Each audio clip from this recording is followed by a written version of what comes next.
നമസ്കാരം. Have you നല്ലൊരു ദിവസം നേരട്ടെ എന്ന് പ്രാർത്ഥിച്ചുകൊണ്ട് നമുക്ക് നോ കട്ട് നോ ഡേറ്റ് എന്ന വീഡിയോയിലേക്ക് കിടക്കാം. സോ രാവിലെ തന്നെ എണീച്ചു, പക്ഷേ ചെവി എന്തോ ഒരു പ്രശ്നം, എയർ കൂടുന്ന പോലെ. രാവിലെ തന്നെ കളിക്കാനും പോയിട്ട് കുറേയായി. ഹോംവർക്ക് എടുക്കും ഡെയിലി, ഇങ്ങനെ എന്തെങ്കിലും വാപ്പൊക്കെ കാര്യങ്ങളൊക്കെ ചെയ്യും. അതിന്ന് ചെയ്തിട്ടില്ല, 2 ദിവസം ചെയ്യാത്ത. നല്ല മഴയാ, ചെറുതായിട്ടൊന്ന് മയങ്ങിപ്പോന്നു. 9 മണിയാവുന്നുണ്ട് എണീക്കുന്ന. ഓക്കെ, നാളെ തൊട്ട് ശരിയാക്കും. അത് വെച്ചുള്ളൊരു കാര്യമല്ല. അപ്പൊ ഇന്നത്തെ കാര്യം എന്ന് വെച്ചാൽ, ചാണക്യത്തിന്റെ വാക്കുകൾ നമുക്ക് ശ്രദ്ധിക്കാം. ശരിയായ രീതിയിൽ നിങ്ങൾ പണം സമ്പാദിച്ചു.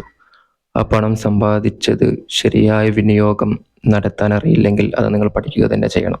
അതുപോലെ തന്നെ ചാണകത്തിന്റെ മറ്റൊരു വാക്കുകളാണ്, സാമ്പത്തികമായിട്ടുള്ള അടിത്തറയില്ലെങ്കിൽ കല്യാണം കഴിക്കാൻ ഓർക്കുന്നത് പോലും നരകത്തേക്കാൾ മൂർച്ചയേറിയതാണ്. സോ ഇവിടെ രണ്ടും നമുക്ക് പണത്തെക്കുറിച്ചാണ് പറഞ്ഞത്. ഒന്ന് വിനിയോഗിക്കാൻ പഠിക്കണം, മറ്റൊന്ന് പണമുണ്ടാക്കാനും പഠിക്കണം. നമുക്ക് മാറ്റേഴ്സ് ആണ്. കാരണം ഒരു കുടുംബ ജീവിതം മറ്റുള്ള കാര്യങ്ങളൊക്കെ നയിക്കണമെങ്കിൽ പണം ഇമ്പോർട്ടൻ്റ് ആണ്. അതിന് വേണ്ടിയിട്ടൊരു 10 സന്ദർഭങ്ങൾ അതിനെ പ്രതിഫലിക്കാൻ, അതിനെ മാറ്റിയെടുക്കാൻ വേണ്ടിയിട്ട് ഞാനൊരു 10 പറഞ്ഞുതരാം. ഓക്കെ, അങ്ങനെയാണെങ്കിൽ ഈ വിനിയോഗം എന്ന് പറയുമ്പോൾ, നമ്മൾ കുറേ സമ്പാദിച്ച്, ഇല്ലെങ്കിൽ നമ്മൾ സമ്പാദിക്കുന്ന പണത്തേക്കാൾ നമുക്ക് കൂടുതൽ ചിലവ് വരുന്നത് നമ്മൾ ശ്രദ്ധിക്കണം. നിങ്ങളിപ്പോൾ ഡെയിലി പണിക്ക് പോകുന്ന ഒരാൾ, അല്ലെങ്കിൽ ആഴ്ചക്ക് 3 ദിവസം കൂലിപ്പണി എടുക്കുന്ന ആൾക്കാരായിരിക്കും. നല്ല രീതിയിൽ പണം സമ്പാദിക്കുന്ന ആൾക്കാരുണ്ടാവും. എത്രയും ആയിക്കോട്ടെ, നിങ്ങളൊരു മിഡായിട്ട് പണം ഡെയിലി ഒരു 9 to 5 ജോബിന് പോയിക്കൊണ്ടിരിക്കുന്ന ആളാണെങ്കിൽ നിങ്ങൾക്ക് ബേസിക് ആയിട്ടുള്ള ഒരു കാര്യം നിങ്ങൾ അറിഞ്ഞിരിക്കണം. എന്ന് വെച്ചാൽ നിങ്ങളെ വരവ് ചിലവ്, നിങ്ങളെ സാലറിയേക്കാൾ ചിലവ് കൂടാനും പാടില്ല, നിങ്ങളെ ആഡംബരവും കൂടാൻ പാടില്ല. ഈ മറ്റുള്ളവരെ പോലെ ജീവിക്കാൻ ആഗ്രഹിക്കുന്നതാണ് നിങ്ങളൊരു തെറ്റ്. അത് വളരെ നിങ്ങൾ അപകടത്തിലെത്തിക്കും. അതുകൊണ്ട് നിങ്ങളെ ചിലവ് നിങ്ങൾക്ക് ആഗ്രഹിക്കുന്ന കാര്യങ്ങൾ നേടാൻ വേണ്ടിയിട്ട് ചിലവാക്കാം. നിങ്ങൾക്കത് സാറ്റിസ്ഫാക്ഷൻ എന്നൊരു സംതൃപ്തി. മിസ്റ്റേക്കൊക്കെ ഉണ്ടാവും കേട്ടോ വേർഡ്സിലൊക്കെ. കാരണം ഞാനിത് ചെവി അടഞ്ഞതുകൊണ്ട് പ്രത്യേകം സംസാരിക്കാൻ ഒരു ഇത് കിട്ടുന്നില്ല, ഒരു എനർജി ലോസ് വരെ. കിട്ടും, ഡെഫിനറ്റ്ലി കിട്ടും.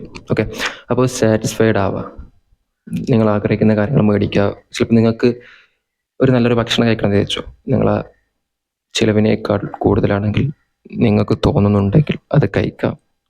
സോ ഞാൻ അതല്ല പറയുന്നത്, നിങ്ങൾക്ക് വേണ്ടാത്ത ആഡംബര കാര്യങ്ങൾ ഏറ്റെടുത്ത് ചെയ്യുന്ന ചിലവാക്കുകയാണെങ്കിൽ അത് പഠിക്കണം. കാരണം നിങ്ങളെ ചിലവ് പോകുന്നിടത്ത് നിങ്ങൾക്ക് നിങ്ങളെ പൈസ കൺട്രോൾ ചെയ്യാൻ പറ്റൂല. ഇവിടെ ലോട്ട് ഓഫ് ബുക്സ് ഉണ്ട് ഇപ്പോൾ ഇറങ്ങിയിട്ടുള്ളത്, ട്രെൻഡിങ് ആയിട്ട് നിൽക്കുന്നത്. Psychology of money, rich dad and poor dad, think rich and grow എന്നൊക്കെ പറഞ്ഞുകൊണ്ട്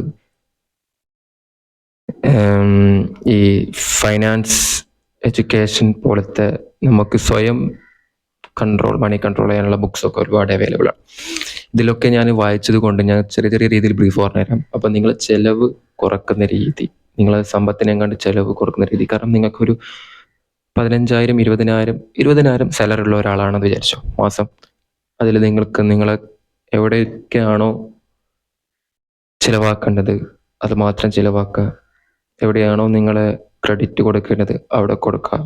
ബിൽ പേയ്മെൻറ്റ് എത്രയാണോ അത് നോക്കാം.